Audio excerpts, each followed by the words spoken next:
Good evening, ladies and gentlemen, and welcome to another Live and Laois programme. And delighted to be joined by two of our regular co-hosts. We have Hannah Cahill. Hi, Hannah. Hi, John. How are you? I'm great. I'm in good form. And Trudy Carmody. Hi, Trudy. Hi, John. And we're delighted to be joined. Well, we've given the show over to one guest today, because she deserves a show of her own.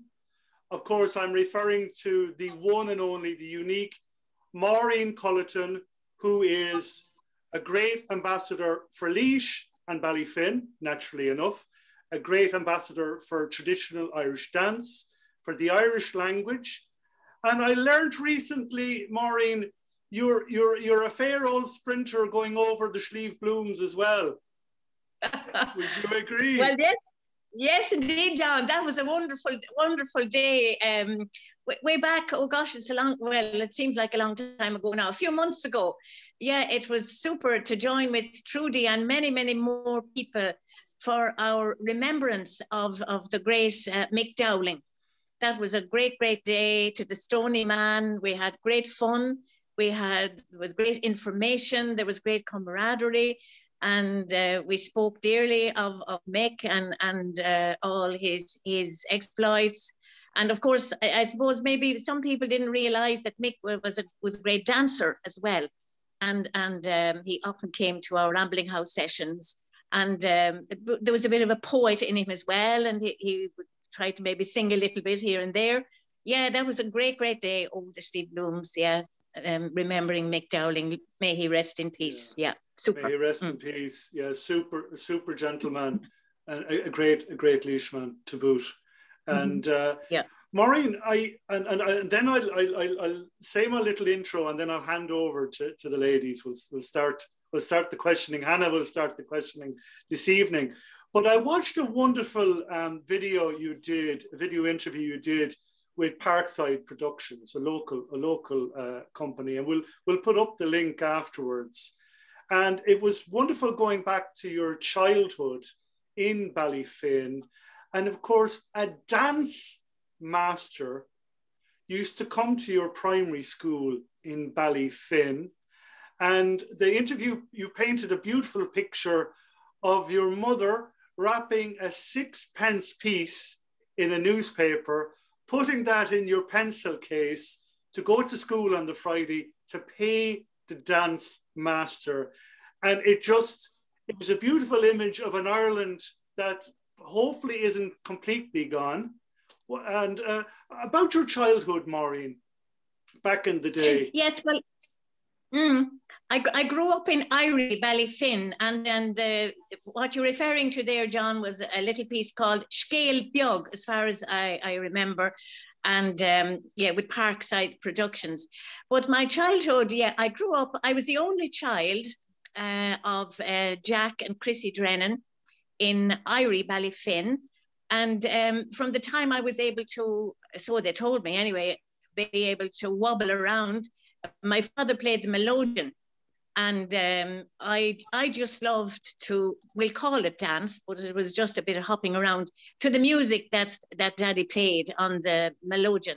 And my mother was the singer, and if Daddy wasn't around, she would lilt, and I would respond and dance as well. So my childhood was all about dance and music, really. And the school that I went to in Ballyfin, there weren't Gael sculling at that time, but the master there, Matthew O'Rian, he had a splendid relationship with the Irish language. And as a result, we learned all our subjects through Irish. So we did our mathematics, our religion, our geography and history, everything through Irish. And at that time, we learned a lot of beautiful poetry, and we learned many Irish songs. And there was a great emphasis on the spoken language, the Cora Gaeilge. So as a result, I had, and I have, and I hope I will continue to have, a really great love for the language and a respect for the language. and for the singing and everything that goes with it. So I was lucky in that sense. Even though I was the only child, I still had a great, and of course, Mum and Dad then would invite other young people from the locality to join in, maybe on a Sunday evening, but there would be a bit of music and we'd hop around again. So yes, it was joyful, and I suppose it was traditional. And when you're growing up like that, you don't know any other way. So I just loved it, and I still do. And when you believe in something too, it makes it all really worthwhile. And Maureen, I'm curious, in the locality, were there other houses where the music and dance were central to the lives there? So basically people would pull the furniture out of the way, get the fiddle out, or get the mandolin out, or get whatever instrument out, and dance the night away. As far as I know, John, our house was the only one in the locality. Yeah. I don't know of any other one. But yeah, I think the fact that my father, Lord rest him, played the melodeon, that was a great starting point. And of course, word of mouth would get around. Oh, there's a bit of a do, they might call it. In Drennan was my maiden name, and there's a bit of a do there tonight, or this evening, this afternoon. And everyone was welcome, and Mammy, Lord rest her, was a great woman to bake scones and station bread. This lovely soda bread with a raisin here and there in it, and that was it. There was always loads of tea, and it was a very welcoming and a warm kind of an occasion. But going back, John, to what you said about the sixpence in the side of the pencil case, that was in newspaper, and it was the rail, the one with the greyhound on it, as far as I can remember.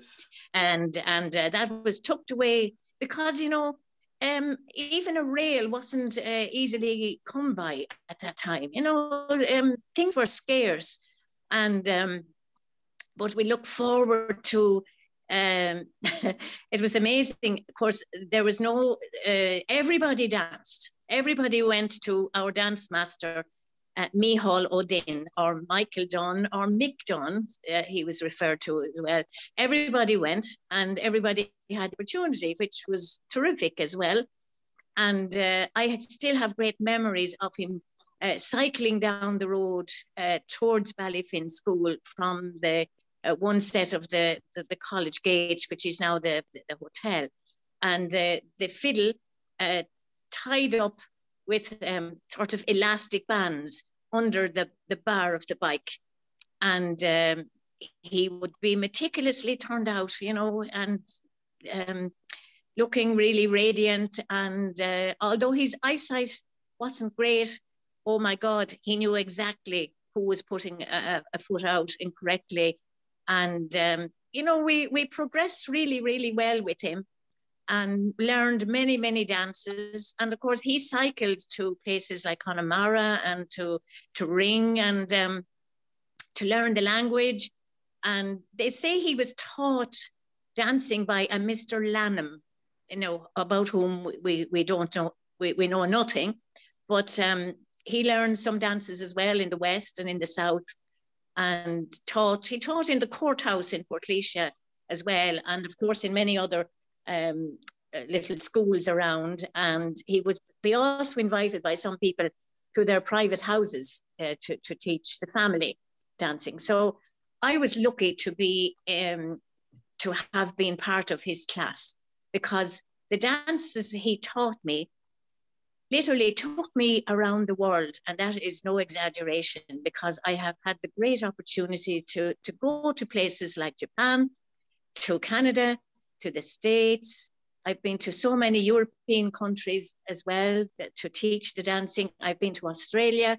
So what started out as a very humble little dance session in the community hall in Ballyfin, it just took on a worldwide class. So I'm so lucky, but I'm lucky to be healthy, and I can still remember and I can still dance. So all of that has been a development over my life. So I thank the Lord for all of that. Yeah, just marvelous. I just have this image this image of your dance master on the old High Nelly bike, and and he listening out for oncoming cars, because of course his eyesight was so poor. It's in Ireland. It's an Ireland that's gone. It's an Ireland that's gone. Yeah, I'm afraid so. And as well, my father, Lord rest him, told me that just at the top of the road where I live, I live on kind of a link road from Ballyfin to Tullamore, and just at the top of the road where the traffic turns off to head to Tullamore, there was a dance board in the olden days. And of course, you know, at that time, cars were there weren't many of them. And people would come there on a Sunday afternoon by bike, by ass and cart, and walking or running or whatever. And they would have a dance session, a crossroads dance. Crossroads dance it was, just not too far at all from where I live. That was in my father's youth. And of course, then as he learned to, self-taught, to play a bit of music, he would play for the crossroads dance. So it was a very simple way of life, but yet very entertaining and very light-hearted, and a great occasion for the neighbours to meet and chat about the weather and the crops and the price of the cow or the milk or whatever they had to chat about. And the young people then could play around together, and they would be invited as well to take part in some of the dancing with the adults as well, which was lovely. It was because of family-orientated event. Yeah. Unbelievable. Hannah, do you want to step in there now? I will. I'll throw you a few. I'll interrogate you, Maureen. What I wanted to know is, so it's mainly the old style of Irish dancing that you do, is it? That's correct. Yes, indeed, Hannah. Would you do do you do any? No, go on. Yes, it's the old style, and the style I would have learned from Micheál O'Dinn was a style which was close to the floor. We weren't, in today's modern style, and the legs are lifted up quite high, and there's a covering a lot of ground. But in my day, it was exactly the opposite. We were encouraged to make beautiful, elegant steps, and with the toe pointed down rather than kicking. And we obviously in the practice we didn't have much room, so you didn't cover much ground at all, because you were usually dancing in your kitchen or in a small area. So it was elegant. And and of course the shoes were very, very simple then. There was nothing built up on the toes like nowadays. I remember I got a pair of what was called hornpipe shoes. They were patent, they were shiny, and I was so delighted with this. And there was a lovely buckle on the front of them which shone out as well, and I was so proud. My mother had to pay a shilling a week or something off them, I suppose, in some shop around Portlaoise.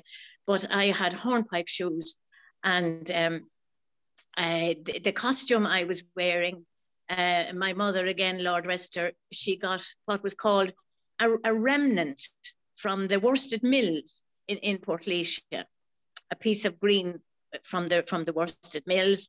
And the local dressmaker was called Mary Dowling, Lord rest her as well. She lived not too far from the church in Ballyfin. She made it, and my mother did the Celtic design, the embroidery on the front of the dress, and then there was a shawl. We called it a brot, and it hung down at the back, and the same embroidery was put on the back. So I hope I answered your question, Hannah, that I didn't digress. Don't worry at all. Don't be silly. Another thing I wanted to ask is, what was it that made you say, right, I want to try preserve this dance? It's a piece of our culture. Like, I want to do these kind of classes and stuff. What was it that made you say that? Well, I think, Hannah, right from the very start, all of this seemed to click with me, and it took a very important part in my heart and in my soul and in my mind. And I loved it so much. And without being boasting as well, I was pretty good at it. Now, for me, Haldin, to praise you was outlandish. So now and then I would get, you know, Laois Maureen or something like that from him. And oh my goodness, that made me stand up even straighter. So I got a love for it because it was something I could do well, and I enjoyed it. And you know, from going around to Feshina, oh yeah, but by the way, the Feshina were very, I should say this, they were very humble events back then. My father, Lord rest him, had a motorbike, and I would get the pillion passenger seat and up on the motorbike, and we would like Ballyroan or Abbeyleix to a fesh out in a field. And the dancing took place on the back of a milk lorry. Now, you're too young, Hannah, to understand what a milk lorry is. It's not a milk tank like we know nowadays.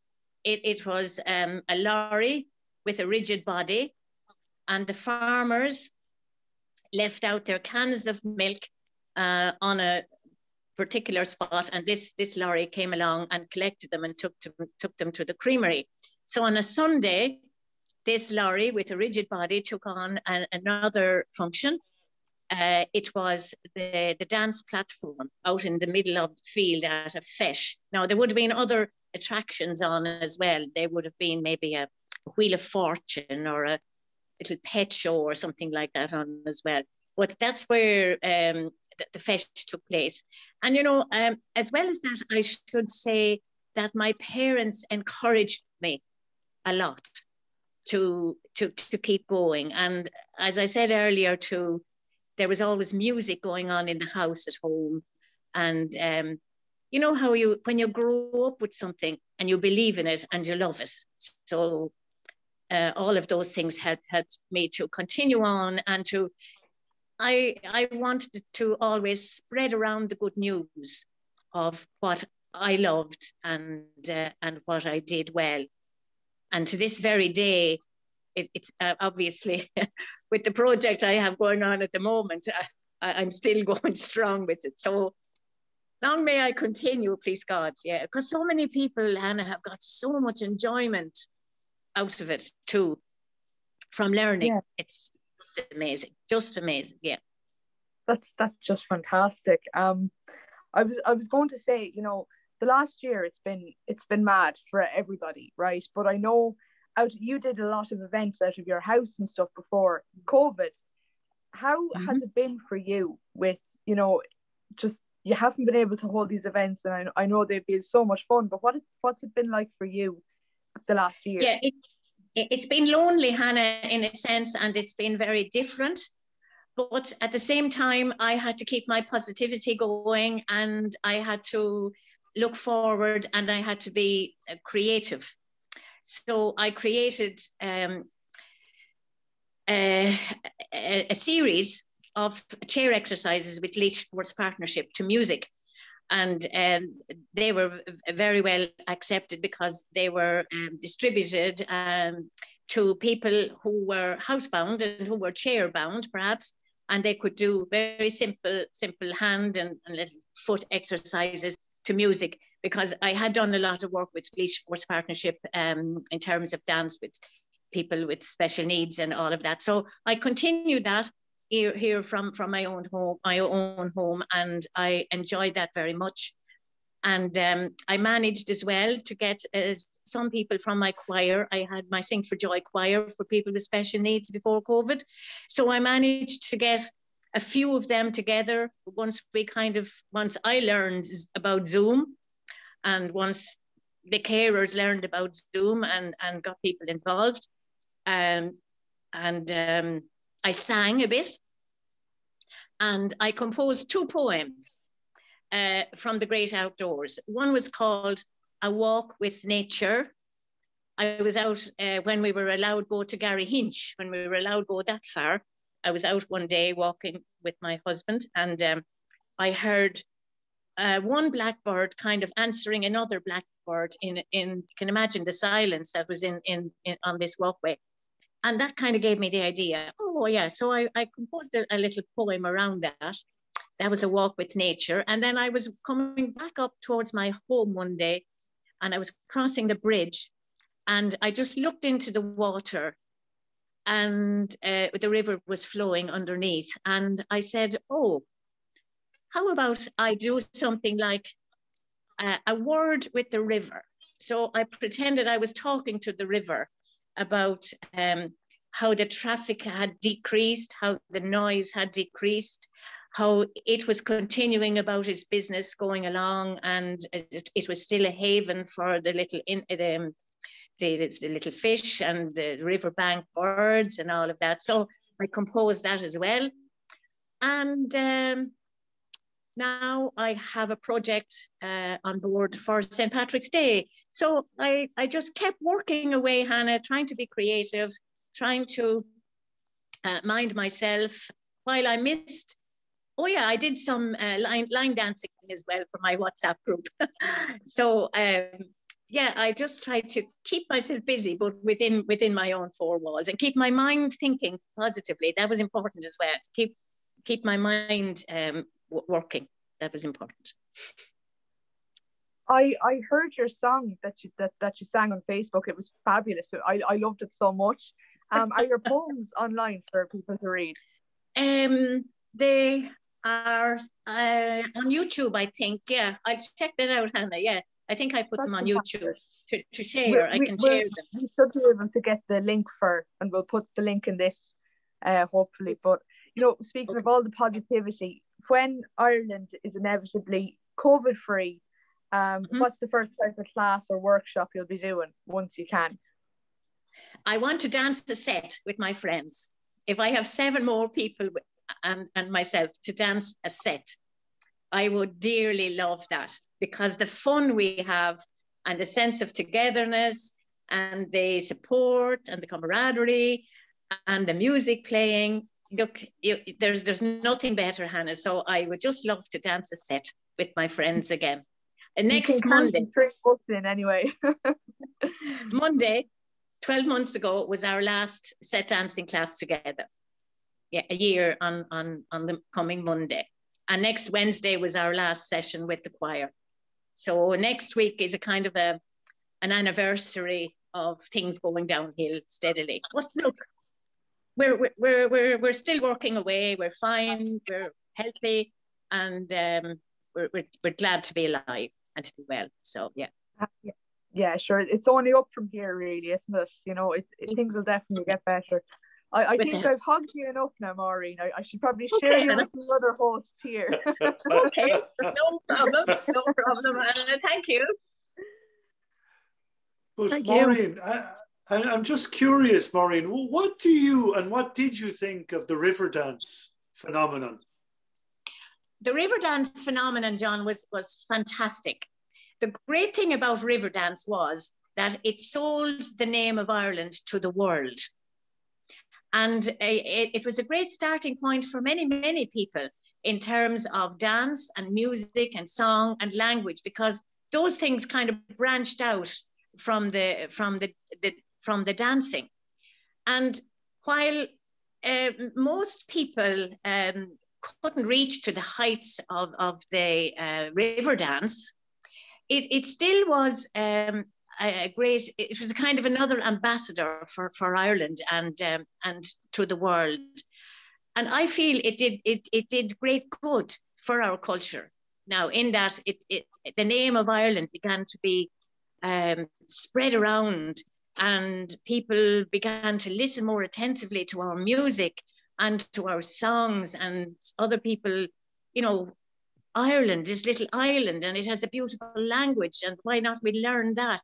So I think it was fantastic, because while I say, most people couldn't, well, I suppose young people can reach to the heights of river dance, but in general, people couldn't actually dance like the dancers in river dance, but there was a great sense of appreciation for it. and it was so rhythmic, it was so energetic. In Taiwan, I think not so long ago, Lord of the Dance was doing 20 performances.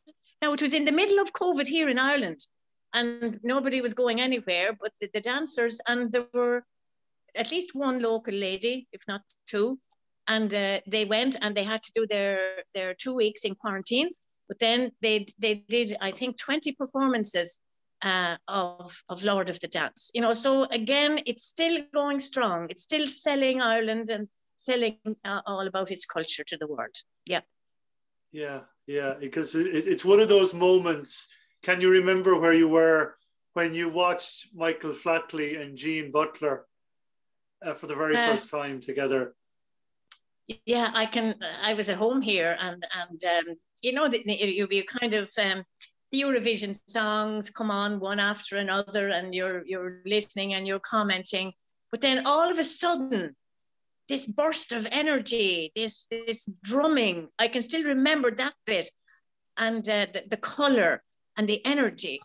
You know, it was I'd say something that people just woke up and said, "Oh my God, like what's this about?" And it would just make the hair literally stand on your head. The energy and the music and the drumming, I remember clearly. And but of course, little did we think at that time it was going to be worldwide. But fair play to the people who came up with it. And as well as that, I think it gave you know, the competitive style of Irish dancing. I think it kind of gave that less of the rigidity, you know, that is about it. You know, we all did a little bit of standing up straight and all of that, but I think that it led to perhaps a little more relaxed style of Irish dancing as well. So all things positive, John. I think it did a great job. Well said, Maureen. Well said. Trudy, do you want to come in there now? You know, You're very quiet. I am a dag. I'm just listening to Maureen, and I really would just sit here all night. I think it's, for me, I did that walk across the mountains with Maureen last October. Was it October? It was October. It was for Mick's anniversary. And there was a lovely group, and we did have great crack, didn't we? Yes. And yes. The photographs, and there are a couple of people. He was watching us. There was a couple of people that something knocked them off the boardwalk, and they really felt like he was up to devilment around us, which would be about right. But when we got to the Stony Man, there's a fabulous photo of us, and it was a lovely group. That was Dan with the PPN organised that. Right. And Catherine Casey was there as well, and ourselves, and Katrina from Laois Sports Partnership. But they're going to make that an annual event for his anniversary. So we'll be able to, please God, fingers crossed, next year we'll have a good group to do it. So it'd be brilliant to have. Well, you know what, Trudy? We'll have to dance a set on that square. Oh God, yeah. In his honour, without a doubt. Absolutely, that'd be great. We'll have to do that, yeah, because he loved it. Yeah, he really, really did. Yeah, he really did. But you know what it is? The way I'm listening to you talking, I had an Irish teacher like you had, and I would have a bra, and it's. The Irish language does not stand alone, and it's very true that Tirgan Changa Tingan Anam. Yeah. But like, for anybody, a country without a country without a language is a country without a name. But our language, and school kids could say, "Oh, it's the way they teach it," and they give out, but it's not. It's such an integral part in our music, our history, our culture, our poetry, our dance. I know I'm reading at the moment Mancon McGann's book, 32 Irish words for field. Oh, and it's like, you're reading it as well. Yeah. It's fabulous. But he has the same graph. I'm just going to say, you know, talking about dance, just one thing in particular from that book comes to mind. You know, the word dausa and the word rinka. We have two of those. Now, in this book, it's just amazing. He describes rinka as what's done by the calves when they are allowed out for the first time on the grass, out in the fields, the young calves. You know how they jump around, look up, and they have great fun. So that's the rinka. So that's done by the calves. And the dausa is what's done by the people. So I thought that was just that's fairly fantastic. Accurate. There's the book. Is it? That's the book. Yeah, that's it. Yeah. I'll be buying that definitely now. It's fabulous. But he would speak the same way Maureen does. It's very much, the whole thing is so much a part of your life.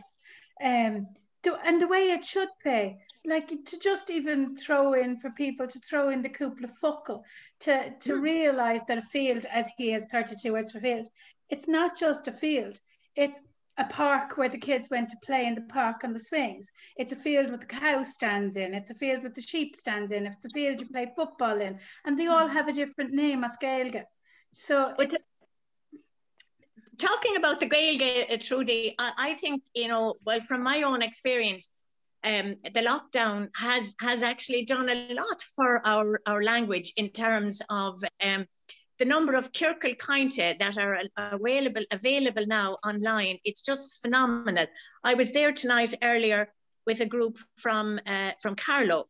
On Wednesday, there was a group from Portlaoise Library, but there was also one from Maynooth Library on Wednesday morning.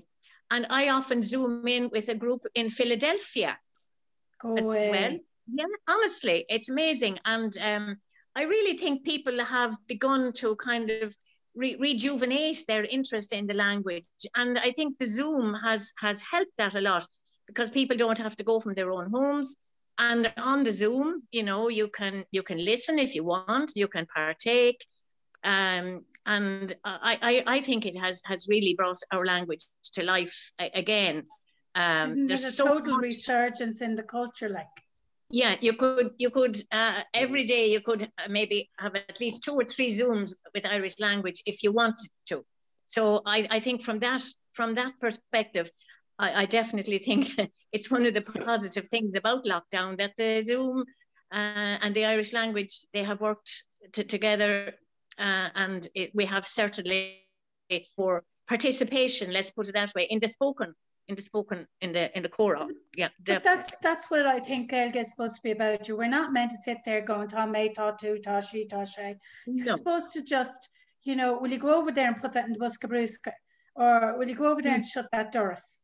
You know, throw it. Nobody needs to be like Florshock. Nobody needs to believe and just throw in the Irish word. It doesn't matter. But it's also, it's the whole culture. Like your Irish dancing is the way I learned Irish dancing, and I love my music as well.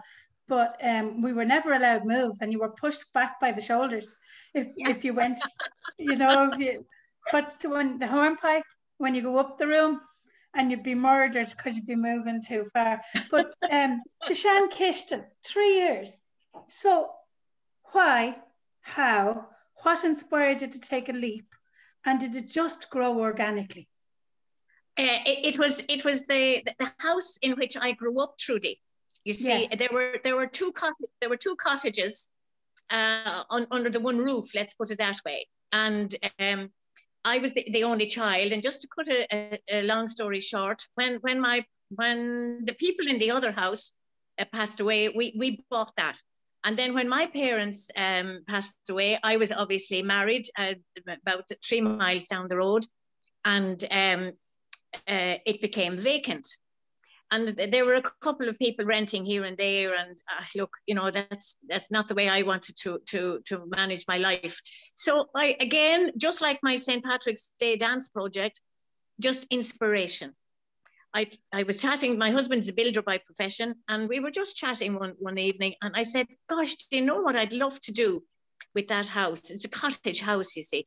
I'd love to turn it into a rambling house, because that's what it was way back in my childhood, where the neighbors rambled in at night, and as I said, there was dancing and music and crack and all of that. So without further ado, my husband and his brother took the inside walls out of it. I re-roofed it, did all the plumbing, did all the electrics, and took the walls out and created a room which holds about maybe 4 sets. And then there's just a little opening in the wall between that and the back kitchen where my parents lived, or where they ate. It was kind of that was the dining room, let's put it that way. And there it was. So I wanted it to be a culture centre. I wanted to be a place where people could come to play music, to dance, to sing, to talk in Irish, and all of that. Again, you know, I think my heart and soul and mind were just filled with this love for Irish culture, and a belief in it, that's where people found themselves. You know, they were at their best when they were in situations like that. So that's it. It's a small hall, as I said, and the kitchen at the back, and it's just snowballed from the word go. We had already a core group of people who liked to dance, set dancing, so they were in straight away. And then we had several rambling house sessions. I did some Irish language classes, and anything I did really culturally was done there, and it's still to this day. So it's a house. The old kitchen, I thought that would be a nice name for it, Shan Kishton. And yeah, it's at the moment I'm using it to record my St. Patrick's Day dance project every week. So wow. That's it, yeah. Well, I think in Shan Kishton, the old Kishton makes anybody, I should come in for a cup of tea. It makes anybody feel welcome. Do you know what I mean? There's no barrier up against that. The music, no. Does it depend on who turns up on the night? Usually, again, yeah, it does. It does. And if you have one tune, you're welcome. If you have 100 tunes, you're equally welcome. And you know how a rambling house works is that it's not like a session as such. There's somebody kind of as a farrantee or a banantee, and they'll say, "Now, Trudy, what would you like to do for us tonight?" Oh, I'll say I'll play music on the tin whistle. I have a couple of tunes here. Maureen, what would you like to do? Oh, I'll dance a bit. And will you play there, Hannah? Will you play the accordion for me, or play a hornpipe, and I'll dance? And somebody then will tell a story. Somebody will recite a poem, and then we'll all sing something together. We might sing Trasna na Dunta or Body Nailame together, and that's how it works. It's really word of mouth. I remember Trasna na Dunta. Yeah. I remember Trasna na Dunta. Yeah. Can I go and watch? Can I just go and hide in a corner and watch? Yeah, but of course you can, Trudy. You like many people come just to watch. Many people come just to watch, but and you know they come back again and again because you know they love the character that tells the story, or they love the person that just whistles the tune, or they love the man who plays guitar and sings. You know, it's and again, you know, it's open to young children, to teenagers, to older people, because it's a very safe environment. There's no alcohol involved. There's a cup of tea for everybody, and there's a great welcome for everybody. Great inclusivity. People are included. Do you get many young people? Yes, it's amazing. It becomes a kind of a family thing, Trudy. Families come, you know, and that would be from maybe somebody 5 or 6 and they'll bring their granny, because you see, it lends itself to all that kind of diverse age group. Granny will love some song that somebody sings, and the young people might play their music, and they love the relaxed atmosphere. I think it's the relaxation. And there's no judgment. It's non-judgmental. you do your best. If you forget your poem, that's grand, sure, look. It's amazing. The Farrantee sometimes says, now you may go home and write that out 10 times now, you know, in a joke. And there's no pressure. There's no pressure. No pressure on anybody. No pressure. I can think of a few tourists or maybe a few people who have traced their ancestors back to the locality who would just love to sit in on that. Of course they would. Your St. Patrick's Day project, what night of the week? Is it on Facebook? Yes, there's a Facebook group called Learn to Dance St. Patrick's Day. That's the Facebook group. And at the moment, I'm teaching the dance every Tuesday at 7 o'clock via Zoom from the Shankichten. And we have participants from all around the world. From Hawaii to the Ukraine, to Japan, Canada, the States, Australia, even some people, and of course Ireland and local people as well. So it came about from just a little bit of inspiration about maybe a month or 5 weeks ago that, St. Patrick's Day, wouldn't that be lovely? So I teach the dance step by step on a Tuesday night. It's recorded and then it's sent on to the participants, about 200 of them.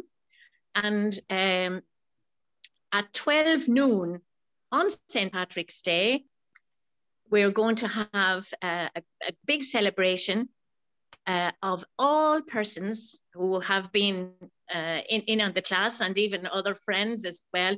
We're going to dance it together at 12 noon on St. Patrick's Day, and we're calling it a world of dance, a world of dance.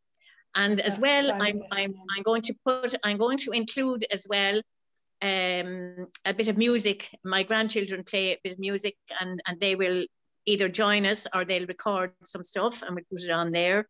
And of course, we'll sing Dochas Ling Nave Podrick, and we'll also sing Hail Glorious St. Patrick, and I also have the Irish version of that, which is great. I'm delighted to have that.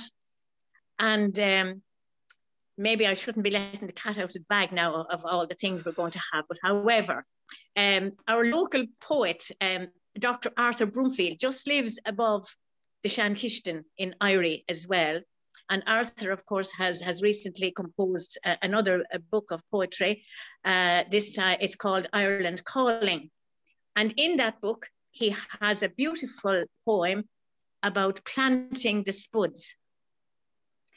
And in that poem, there's a reference to the spuds being planted before St. Patrick's Day. I mean, that was always the focus with the little plot of the land and the garden at the back, that the spuds would be planted before St. Patrick's Day. So that would be a lovely piece as well. So we'll read that, and we'll dance St. Patrick's Day about 3 times within that little plan with the music. So it's going to be a kind of a concert type event, but based around the dance St. Patrick's Day. St. Patrick's Day is one of our set dances, a solo dance, a set dance. And do I have to be able to dance to do it? Will I pick it up easy?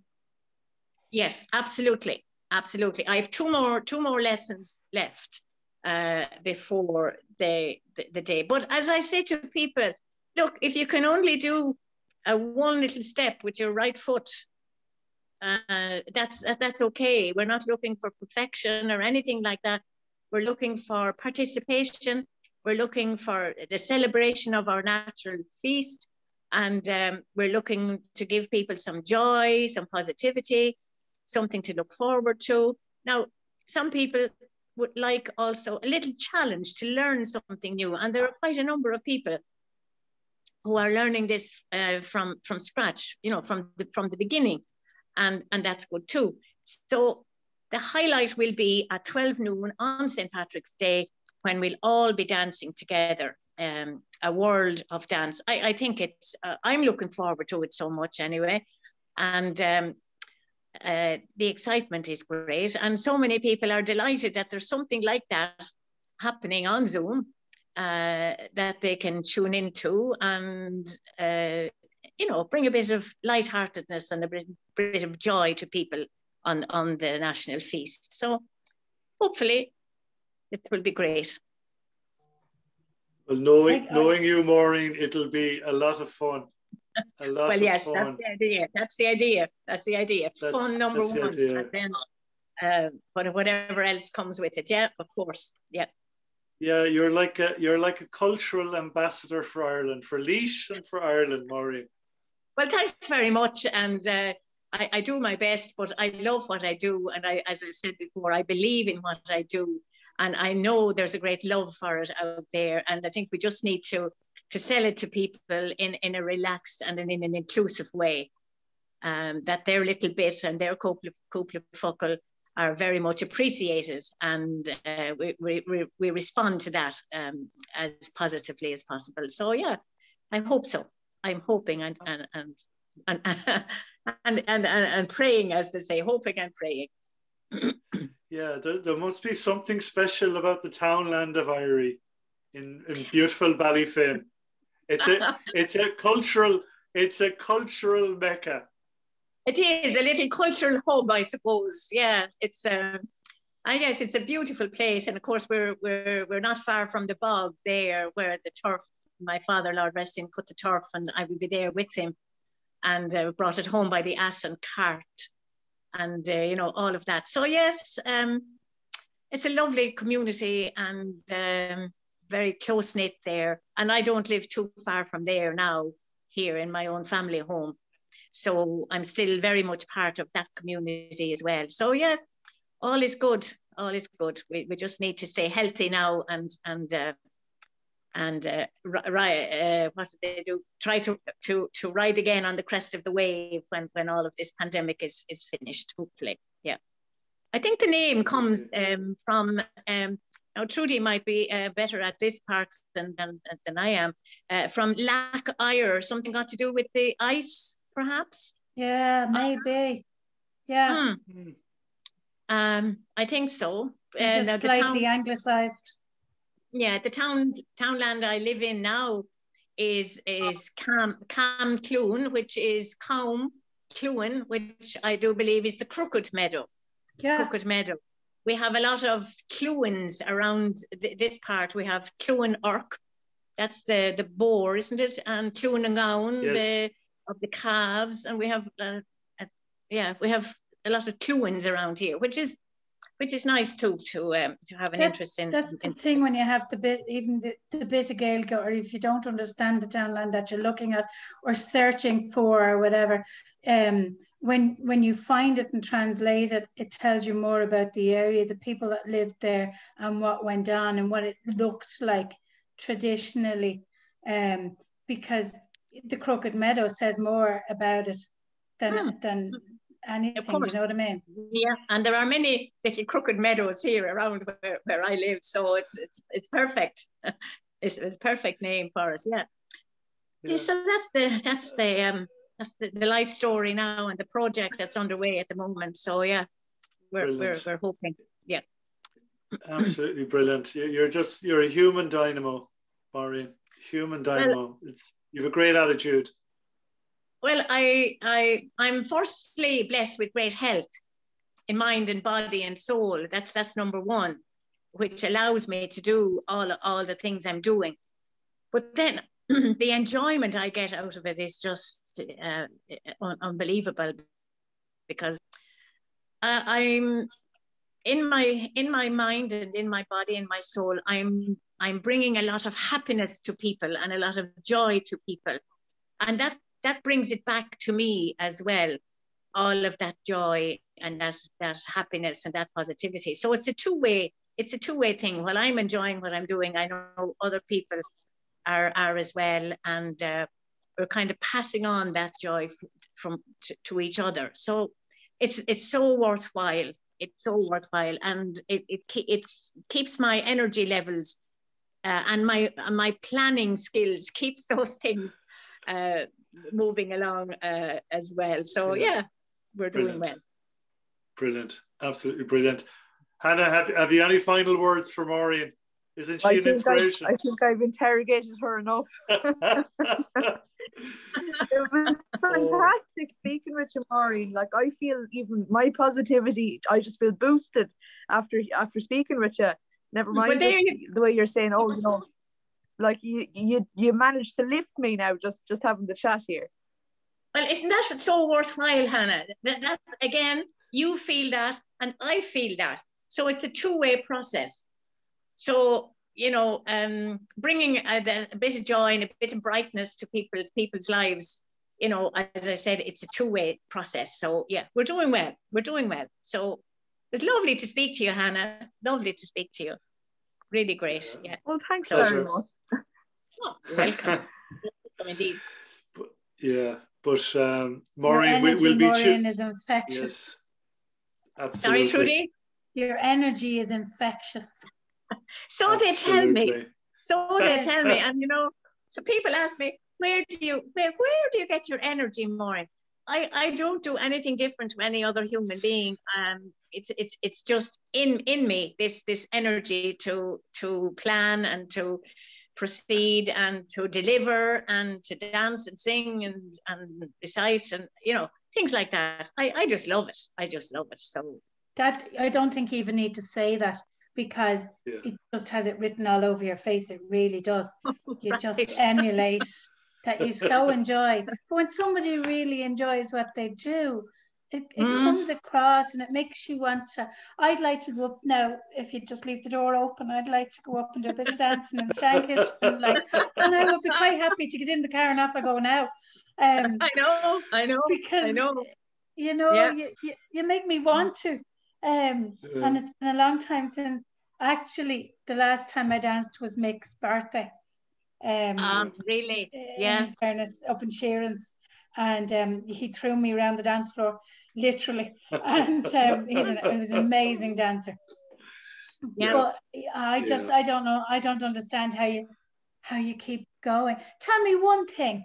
What age can you remember that you started dancing at? I definitely started at the age of 4 or 5, because I went to school then, you see, and the dance master came. So it was back as far then. But even at that stage, I had experienced a lot of music from Daddy, Lord rest him, you know, the rhythmic part. And so, yeah, it was my very early childhood. I remember we did Irish dancing as part of school. I don't remember ever not doing it. And I don't think it's part of school now. I know there's some people who do it after school, but I'm not sure it's part of school. Hannah? Well, I'm open to correction on this now, Trudy, but I think now I'm retired from school since November 2008. So that's a long time ago now. But as far as I know, on the PE curriculum, the only Irish dance as such is mentioned is the haymaker's jig, which is from our Cayley dance tradition. I think that's the only dance that's mentioned in the curriculum.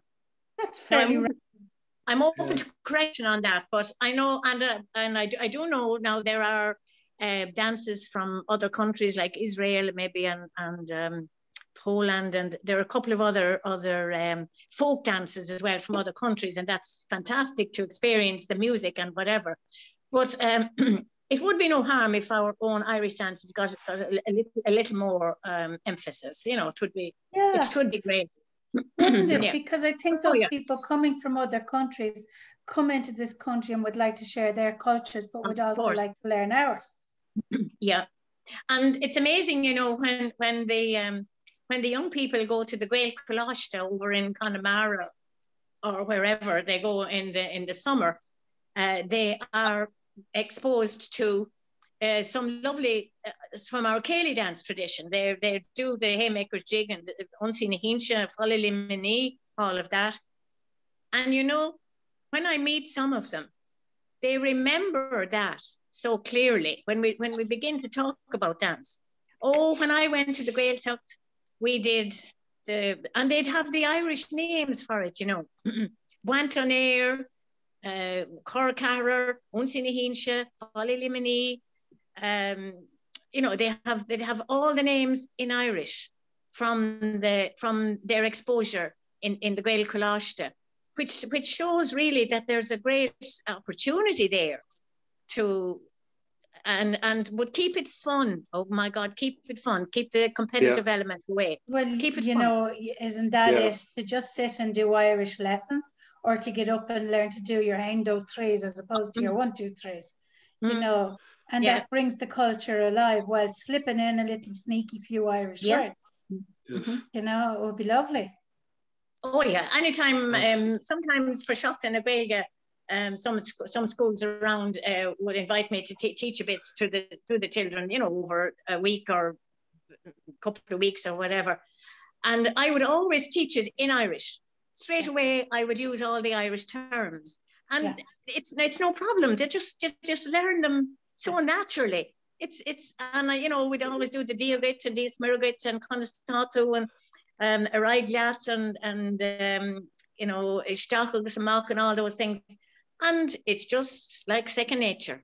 They have no problem whatsoever with it. So it just takes a little bit of creativity maybe, and just approaching it in a different way. It can be done.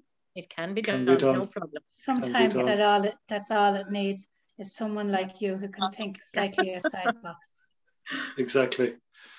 But Maureen, thanks for taking time out this evening on the show. My pleasure. My pleasure, John. My pleasure indeed. My pleasure. It was super to chat to you there. Thank you very much.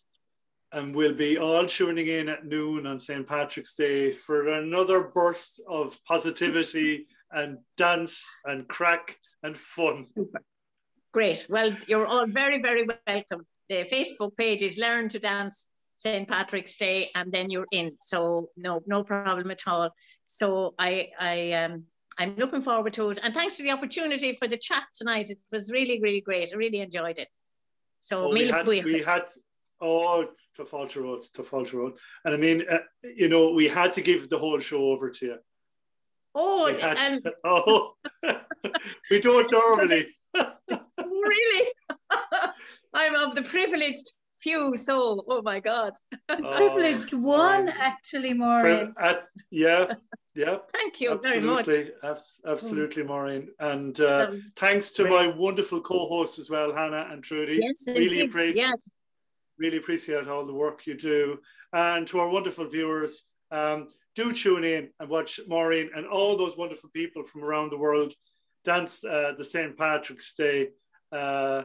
It's going to be a lovely experience, a positive experience. Do watch out for the show, our new show, every Saturday at 9 o'clock, and then our sports show every Wednesday at 9 o'clock. And please do follow us on YouTube, and please do follow Maureen on YouTube as well.